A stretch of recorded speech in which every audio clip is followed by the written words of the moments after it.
Hello guys, അപ്പോൾ ഇന്ന് നോമ്പ് തുറക്കാൻ എന്താ ഉണ്ടാക്കാന്ന് ആലോചിച്ചിരുന്നപ്പോഴാണ് ഞാൻ 10ാം ക്ലാസ്സിൽ പഠിക്കുന്ന സമയത്ത് എൻ്റെ ഒരു കസിൻ ഈറോഡ് കല്യാണം കഴിച്ചു കൊടുത്തിട്ടുണ്ടായിരുന്നു. അപ്പോൾ അവരുടെ വീട്ടിൽ ഞാൻ വിരുന്ന് പോയപ്പോൾ വിരുന്ന് കഴിഞ്ഞ് വരുന്ന സമയത്ത് ട്രെയിനിലിരുന്ന് കഴിക്കാൻ വേണ്ടി രാവിലേക്ക് ഒരു സ്പെഷ്യൽ വിഭവം ഉണ്ടാക്കി.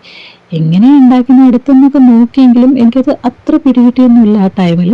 പക്ഷെ ഒരു രക്ഷയില്ലാത്തൊരു അടിപൊളി സാധനം തന്നെയായിരുന്നു. അപ്പോൾ അത് പെട്ടെന്ന് എൻ്റെ മൈൻഡിൽ കയറി വന്നപ്പോൾ അത് ഉണ്ടാക്കാമെന്ന് വിചാരിച്ച് വീട്ടിലുള്ള സാധനങ്ങളൊക്കെ എടുത്തിട്ടുണ്ടായിരുന്നു. കൂടെ നമ്മുടെ കുറച്ച് പൊടിക്കൈകളും കൂടി ഞാൻ ഇട്ടു.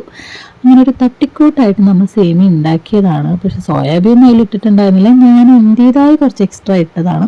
ഉണ്ടാക്കി വന്നപ്പോൾ അതിലൊരു പ്രധാനപ്പെട്ട സാധനം ഞാൻ മറന്നുപോയി, മുട്ടയിടാൻ മറന്നു. പിന്നെ ഞാൻ ഫൈനലി അത് ചിക്കി വറുത്ത് സെറ്റാക്കി. കുഴപ്പമില്ലായിരുന്നു, എന്നാലും അന്നത്തെ അത്ര ടേസ്റ്റ് ഒന്നും എനിക്ക് തോന്നിയില്ല കേട്ടോ. പിന്നെ ഞങ്ങൾ പഴംപൊരി ഉണ്ടാക്കിയിട്ടുണ്ടായിരുന്നു. അപ്പോൾ അതൊക്കെ കഴിച്ച് നോമ്പൊക്കെ തുറന്നു. അപ്പോൾ ഇതൊക്കെയാണ് നമ്മുടെ വീഡിയോ. ഇഷ്ടമായി എല്ലാവരും ചാനൽ സബ്സ്ക്രൈബ് ചെയ്യുക. ടാറ്റാ.